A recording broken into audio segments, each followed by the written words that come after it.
మత్తయి సువార్త 6వ అధ్యాయం 13వ వచనం. మమ్మను శోధనలోనికి తేక దుష్టు నుండి మమ్మను తప్పించుము. ప్రార్థన చేసుకుందాం.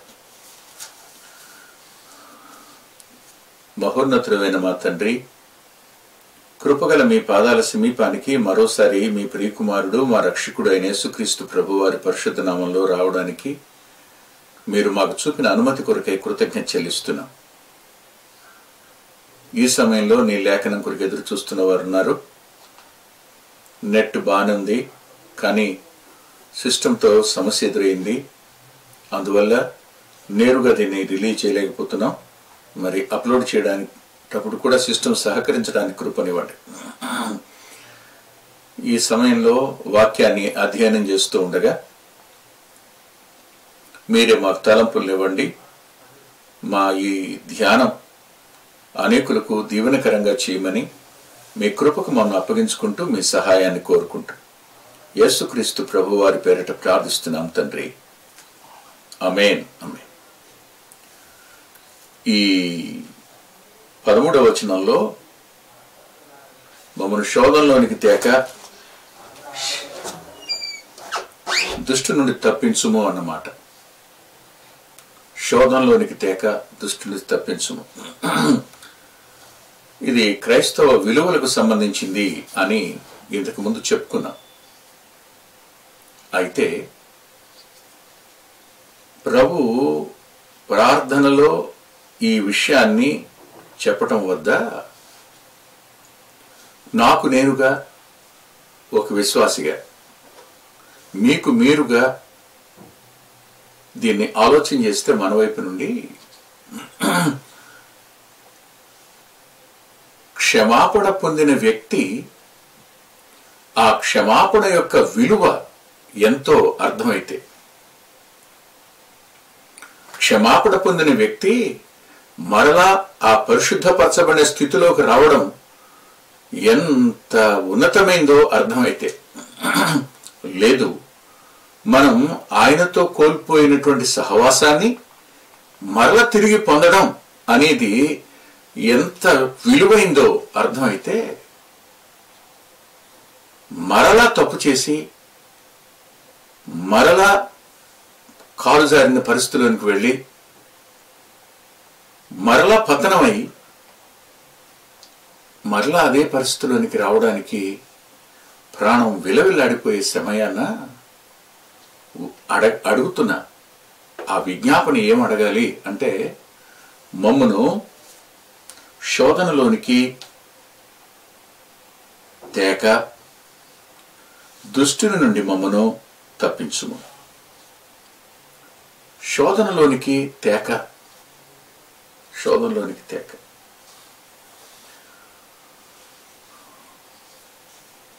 శోధన అనేది తప్పు కాదు. శోధించబడడం విశ్వాసికి సహజం, అనుమానం లేదు. ప్రతి పరిశుద్ధుడు శోధించబడతాడు. శోధించబడడం తప్పు కాదు. శోధనకు లొంగిపోవడం అనేది ప్రమాదంతో కూడిన సంగతి.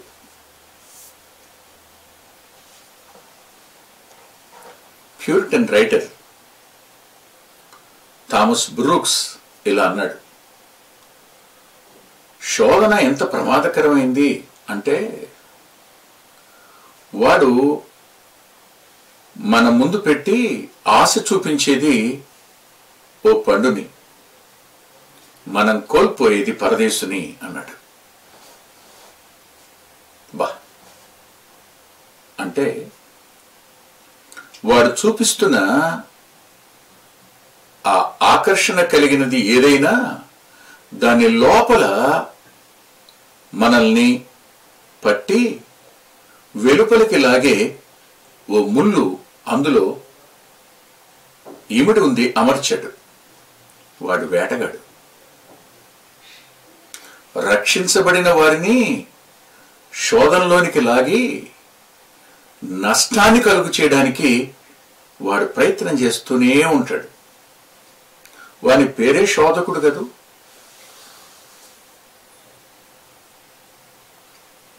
ఇలా వాడు శోధిస్తూ ఉండి నష్టపడిన వ్యక్తులు ఎందరూ లేఖనంలో ఉన్నారో వారిని చూస్తూ వస్తే ఆ శోధన వల్ల వారి పొందిన లాభమేమి, ఆ పతనం వల్ల జరిగిన మేలేమిటి, దాని పర్యవసానంగా ఎలాంటి పరిస్థితులు గుండా వాళ్ళు ప్రయాణం చేయవలసి వచ్చింది, వీటిని ఆలోచిస్తే శోధనకు లొంగడం అనేది ఎంత బాధాకరమో అవమానకరమైందో మనం గ్రహించవచ్చు. ఇకపోతే మమ్మను శోధనలోనికి తేక అంటే ప్రభు శోధనలోనికి తెస్తారు అని కాదు అర్థం. అది కాదు అర్థం. శోధన ఎలా వస్తుందో యాకోబు పత్రికలో వ్రాసి ఉంచారు. ఒకసారి ఆ మాటలు కూడా చూద్దాం. ఎంత శ్రేష్టంగా ఈ మాటలు రాశారు అంటే, మొదటి అధ్యాయంలో 14వ వచనంలో, ప్రతివాడును తన స్వకీయమైన దురాశ చేతి ఎడవబడి మరులు కొల్పబడిన వాడే శోధించబడెను. 13లో అంటాడు, నేను దేవుని చేత శోధింపబడుచున్నానని అనకూడదు అంటాడు. దేవుడు శోధించేవాడు కాడు, శోధకుడు వాడు. కానీ నీవైనా నేనైనా స్వకీయమైన దురాశ చేత ఏడవబడి మరులు కొల్పడం. ఈ మరులు కొల్పడం అనే మాట అసలు అర్థం చేసుకోవడానికి, ఊహించడానికి ఓ అద్భుతమైన ఉదాహరణ. గేదె గాని ఆవు గాని అది ఈనాక పుట్టిన బిడ్డ నెలల్లోనే చనిపోతుంది. చనిపోయినప్పుడు అది పాలివ్వదు. అప్పుడు ఆ దూడను ఇచ్చేస్తే ఆ దూడ చర్మం ఒలిచి అందులో గడ్డి పెట్టి దానికి కర్రతో కాళ్ళు అమర్చి దాన్ని తెచ్చి ఆ ఆవు ముందు గాని గేదె ముందు గాని పెడతారు. అప్పుడు అది నాకుతూ అదే గేదె అదే ఆవు అది దాని దూడే కదా, దాని వాసన చూస్తూ అది మరులు కొల్పబడి చేపుద్ది, పాలిస్తుంది. మరులు కొల్పడం అనే దగ్గర లేనిది ఉన్నట్టుగా భ్రమపరచడం మరులు కొల్పడం. ఎంత మనం మోసపోయేటట్టుగా చేయడం మరులు కొల్పడం అంటే.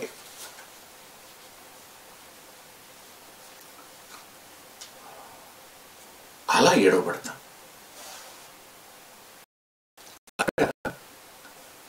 దేవా నన్ను నువ్వు కాపాడు, నువ్వు అపవాదికి నన్ను గురించి అనుమతినివ్వద్దయ్యా, అనుమతినివ్వద్దు అని చెప్పడం. అపవాదికి అనుమతి వద్దు నాయనా అని చెప్పడం అందులో ఉన్న భాగం. నాకు తమిళనాడులో ఈ బస్సెస్, ఈ సిటీ బస్సెస్ విపరీతమైన రద్దీ ఉన్న చోట్లు, దానికి తోడు అటు ఇటు ఐరన్ షాప్స్, ఇంకానేమో చిన్న చిన్న పనులు చేసుకునే వ్యక్తులు రోడ్డు మీద, ఆ టైర్లకి విపరీతంగా పంచర్లు పడేటువంటి అవకాశం. మేకులు దిగి బోల్ట్లు దిగి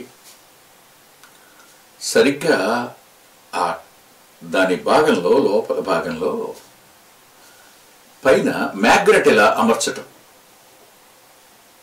ప్రతి టైర్కి పై భాగంలో ఉండే దాంట్లో మ్యాగ్నెట్ అమర్చి, ఇవి వచ్చేటప్పటికే మ్యాగ్నెట్ ఆకర్షించబడి టైర్ దగ్గరికి రాదు, పైకి వెళ్ళిపోతుంటుంది. భలే అనిపించింది నాకు. ఇది 30 సంవత్సరాల సంగతి నేను మాట్లాడుతుంది. టైర్ని పంచర్ కాకుండా ఆపడానికి ఆ మ్యాగ్నెట్ సహాయం కోరుకున్నట్టే శోధించబడి మనం పతనం కాకుండా ఉండడానికి దేవుని సహాయాన్ని కోరు. అది దాని అర్థం. ప్రభు సహాయాన్ని అడగడం, నాయనా నన్ను కాపాడవా, నన్ను బలపరచువా అని అడగటం అందులో ఉన్నది. ఇది ఎలాగూ అంటే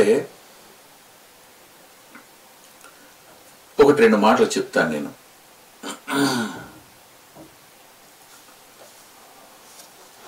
కొరింథీయులకు రాసిన మొదటి పత్రికలో, కొరింథీయులకు రాసిన మొదటి పత్రిక 10వ అధ్యాయం 13వ వచనంలో ఇలా అన్నాడు. 13వ వచనంలో సగభాగం నుంచి మధ్య నుంచి చదువుతాను. దేవుడు నమ్మదగినవాడు, మీరు సహింపగలిగినంతకంటే ఎక్కువగా ఆయన మిమ్మను శోధింపబడనీయడు. అంతేకాదు, సహింపగలుగుటకు ఆయన శోధనతో కూడా తప్పించుకుని మార్గమును కలుగు చేయను. ఈ 13వ వచనంలో అసాధారణమైన శోధన ఏది మీకు రాదంటూ ప్రారంభించాడు ఈ వచనాన్ని. సాధారణంగా కలిగే శోధనలు వస్తాయంటూ ఆయన నమ్మదగినవాడు. శోధన రావడం తప్పు కాదు, కానీ శోధన వద్ద మనం ప్రభు మీద ఆధారపడకుండా ప్రభు యొక్క సాయాన్ని కోరుకోకుండా మనం దాన్ని సవాలు చేసి వెళ్ళి పతనమయ్యే అవకాశాలు ఉన్నాయి. మరులు కలుపబడి ఏడవబడి పతనమయ్యే అవకాశాలు ఉన్నాయి. 2 విధాలు ఉన్నాయి. అందువల్ల నువ్వు ఇలా ప్రార్థన చెయ్యి, శోధనలోనికి తేక అని అడుగు. శోధనలోనికి నన్ను తేవద్దయ్యా అని అడుగు. అంటే నువ్వు నమ్మదగిన వాడివి కదా, సహించడానికి శక్తి నువ్వు, మరి నేను సహించలేనప్పుడు తప్పించుకోవడానికి మార్గం కూడా నువ్వే చూపించు. అది అర్థం. ప్రభుకి భలే ఒక మంచి పేరు కూడా ఉంది. చూడండి, పేతురు పత్రికలో ఆ మాట ఉంది. పేతురు పత్రిక 2వ అధ్యాయం 9-10 వచనాలు కలిసి ఉంటాయి. అందులో భక్తులను శోధన నుండి తప్పించుటకు, అదే అన్నమాట. కిందకు వచ్చేటికి ప్రభు సమర్థుడు.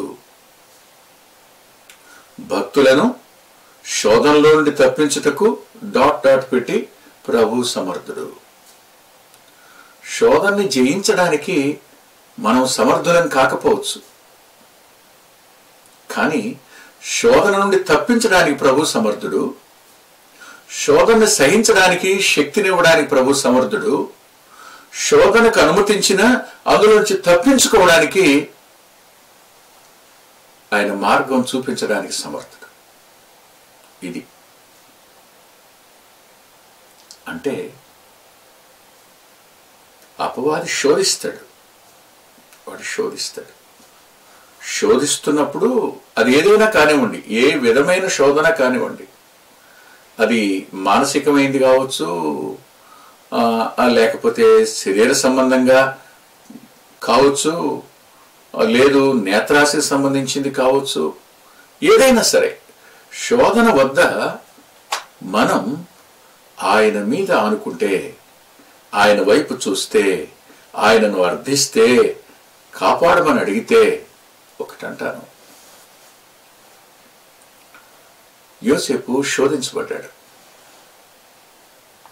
యవ్వన కాలంలో నాన్నవారు ఎవరూ లేని చోట శోధించబడ్డాడు. అలా శోధించబడిన దగ్గర యోసేపుకున్న స్పృహ ఏమిటి? నేను దేవునికి విరోధంగా ఈ పాపాన్ని ఎలా కట్టుకుంటాను అన్నాడు. అంటే ఒక విశ్వాసికి ఉండవలసింది ఏమిటి? ఎల్లప్పుడూ దేవుని ఉనికిని గురించిన స్పృహ ఉండాలి. ఈ దేవుని ఉనికిని గురించిన స్పృహ ఎప్పుడైతే ఉంటుందో అప్పుడు అతడు ఖచ్చితంగా ఆయనకి తన చేతినిస్తాడు, కాపాడమని అర్థిస్తాడు. ఇది కాకపోతే మనం ఏం చేయాలి? ఏం చేయగలం? ప్రభు లూకా సువార్త 22:40లో 22వ అధ్యాయం 40వ వచనంలో శిష్యులతో మాట్లాడుతూ శోధనలోనికి ప్రవేశించకుండా ప్రార్థన చేయండి అన్నాడు. మొట్టమొదటిగా ప్రార్థించాలి, ఆ మీదట ఆయనకు మనం అప్పగించుకోవాలి. ఇలా చేసినప్పుడు ఖచ్చితంగా శోధన వద్ద జయాన్ని మనం పొందగలుగుతాం. ఖచ్చితంగా పొందగలుగుతాం. ఇందులో అనుమానం ఏం లేదు. ఇక్కడ మరి 2-3 మాటలు చెప్పాలని ఆశపడుతున్నాను. అదేమిటంటే, శోధన అనేది మనలో నుండి అంటే మన శరీరంలో నుండి, శరీర దురాశలలో నుండి దాన్ని ఆధారం చేసుకుని అపవాది మనల్ని శోధిస్తాడు. అంతేకాదు మన చుట్టుపక్కల ఆ పరిసరాలను వాడు భ్రమపరిచేటట్టు దాని మీద ఆకర్షణీయమైన రంగులు పులిమి మన ముందుకు తీసుకుని వస్తాడు. అంతేకాకుండా ఇతరులు పతనమైతే వారిని సరిచేయడం కోసం ఇది బాధ్యతే. మనం వెళ్ళి అక్కడ కూడా పతనమయ్యే అవకాశాలు ఉంటాయి. 3 అంతలుగా శోధించడానికి గురించి నేను ఈ మధ్యకాలంలో ఒక అద్భుతమైన ఉదాహరణ చూశాను.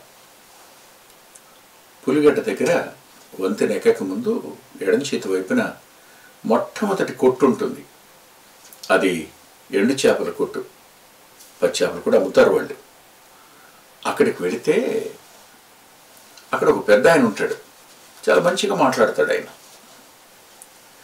శోధించటం అంటే ఏమిటో అతని మాటల్లో మనం వినొచ్చు.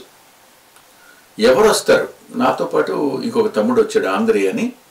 తను కూడా మత్స్యకారులకు సంబంధించిన ఆయన చెప్పాడు. అన్న అదొద్దు, అవి మంచివి కావు అన్నాడు.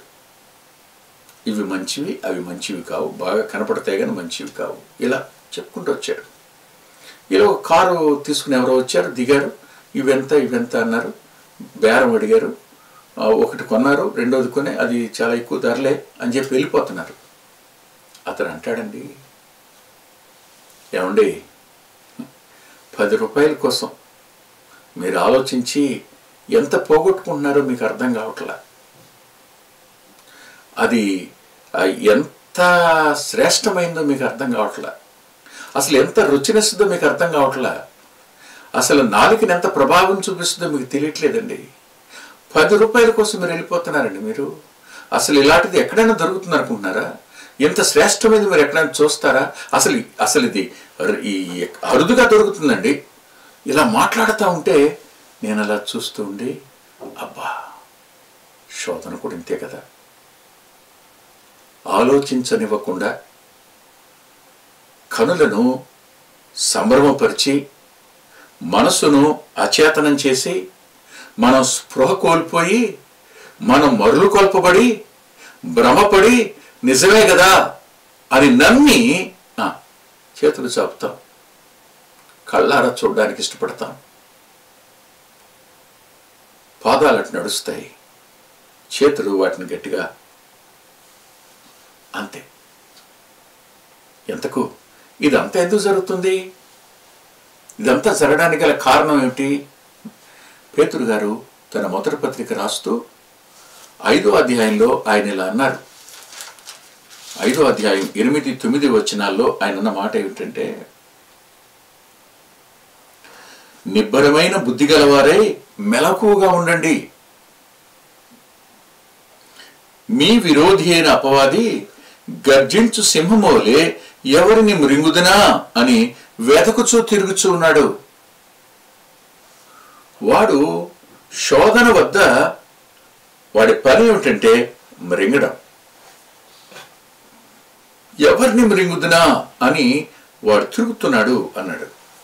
దానికి మన శరీరాన్ని అతడు ఆస్పదం చేసుకుంటాడు. శరీరం వారికి సహకరిస్తుంది. కారణం ఏమిటి? శరీరం సహకరించడానికి గల కారణం దానికి పాత ఆదాము స్వభావం ఉంది. అందుకని గలతీ పత్రిక 5:17 అంటాడు, శరీరము ఆత్మకును ఆత్మ శరీరమునకును విరోధముగా అపేక్షించును, ఇవి ఒకదానికొకటి వ్యతిరేకముగా ఉన్నవి. కాబట్టి మీరేమి నిశ్చయింతురో వాటిని చేయకుందరు. ఇదే మాట పౌలు గారు మాట్లాడుతూ ఆయన రోమపత్రికలో ఇలా అంటాడు, అయ్యో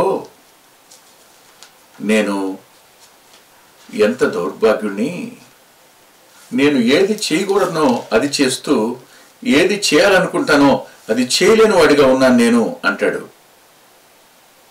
అది 18-19 వచనాలు 7వ అధ్యాయంలో. శరీరం వారికి సహకరించి నిన్ను శోధనకు లొంగేటట్టుగా చేస్తుంది. శరీర స్వభావానికి ఉన్న లక్షణం. అంత మాత్రమే కాదు సుమా, లోకానికి కూడా ఈ లక్షణం ఉంది. లోకము దాని నైజం, లోకము దాని యొక్క పద్ధతులు అవి ఎంతగా ఆకర్షిస్తాయి అంటే ఎంత పతనం చేస్తాయి.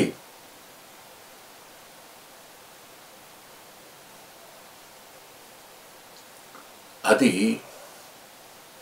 మనల్ని ద్వేషిస్తుంది. లోకం ద్వేషిస్తుంది, కానీ ఎంత అద్భుతంగా మాట్లాడుతుందో, ఎంత స్నేహంగా ప్రేమగా మాట్లాడుతుందో. ఆ లోకం మాటలకు మనం నమ్మి ఖచ్చితంగా మోసపోతాం. లోకం ఇలా అంటాను. దీన బయలుదేరి వెళ్ళింది ఆ ఊరు చూడ్డానికి. కానీ ఎంత మంచిగా మాట్లాడారు వాళ్ళు. కానీ చివరికి నష్టపోయింది కదూ, అవమానం తెచ్చింది కదూ. లోకం మాటలను నమ్మి ఎంతమంది మోసపోతారో, ఎంతమంది నష్టపోతారు. లోకము దాని ఆకర్షణలు ఎంత ప్రమాదకరంగా ఉంటాయి. లోకం శరీరాశ, నేత్రాశ, జీవకుడంబాలు ఇవి ఎంతగా ఆకర్షిస్తాయో లోకంలో చెప్పడానికి వీల్లేదు. ఇవి పతనం అవ్వడానికి కారణమవుతాయి, అనుమానం లేదు. ఇకపోతే అపవాది కూడా వీటి వెనక ఉంటాడు. శరీరాన్ని, లోకాన్ని వాడు ప్రభావితం చేస్తుంటాడు పతనం చేయడానికి, మనల్ని పతనం చేయడానికి. ఎఫ్సి పత్రికలో 6వ అధ్యాయం 12వ వచనంలో మనకు ఆ మాట కనపడుతుంది. మనము పోరాడేది అంటాడు ఎవరితో? కింద అధికారులతో, ప్రధానులతో, అధికారులతో, ప్రస్తుత అంధకార సంబంధులకు, లోకనాథులతో, ఆకాశ మండలం ఉన్న దురాత్మల సమూహంతో పోరాడుతున్నాము అంటూ 11వ వచనంలో అంటాడు, మీరు అపవాది తంత్రములను అంటాడు.